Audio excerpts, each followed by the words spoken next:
Audio Jungle.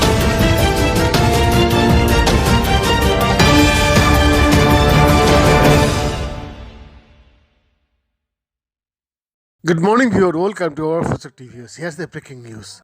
American President Joe Biden addressed Americans after U.S. Special Forces conducted a counter-terrorism mission in northwest Syria last night, killing ISIS leader Abu Ibrahim al-Hashemi al-Qurayshi. The mission involved a special forces raid instead of an airstrike to minimize civilian casualties, he said. I directed the Department of Defense to take very precautions possible to minimize civilian casualties.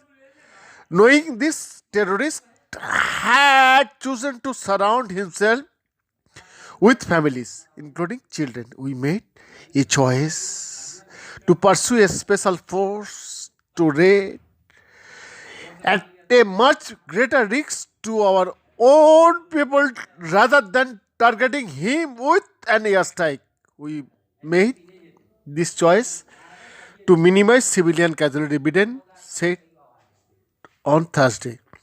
Biden noted that his team was still compiling a report on how the events unfolded, but said that when they looked at capture the terrorist, he chose to blow himself up.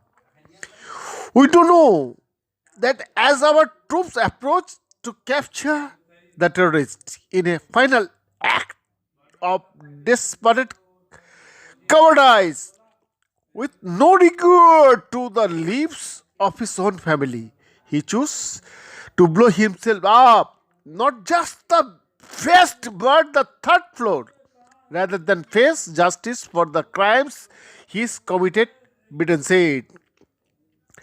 Taking several members of his family with him, just as his predecessor did, he continued. Biden thanked the US force for their immense courage, skill, and determination.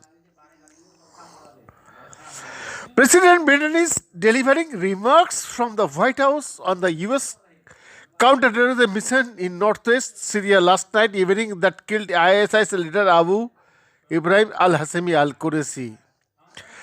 The United States military forces successfully removed a major terrorist threat to the world, the global leader of ISIS, Biden says.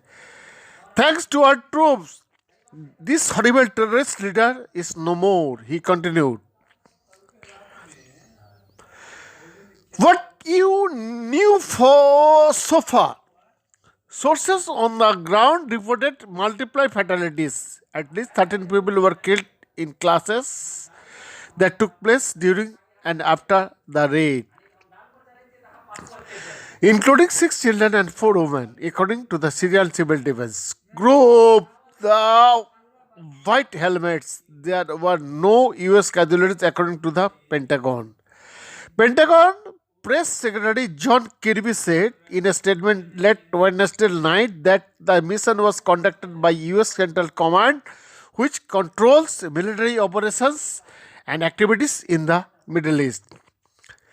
The 3-sentence Pentagon statement did not disclose a target for the special operation mission or whether there was any indication of civilian casualties, but witnesses and rescue workers told reporters that shelling and explosions preceded an airdrop of US forces shortly after midnight and targeted a house in the Syrian-Turkish border area of Atmeha in the rebel enclave of Idlib.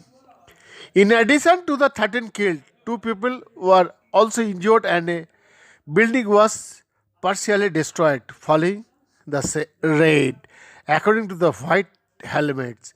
US forces at the site of the raid called out to the ISIS leader to allow for civilians to be let out of the building, and several children did leave the premises, according to the US officials. Beyond the report, Fosak TV USA.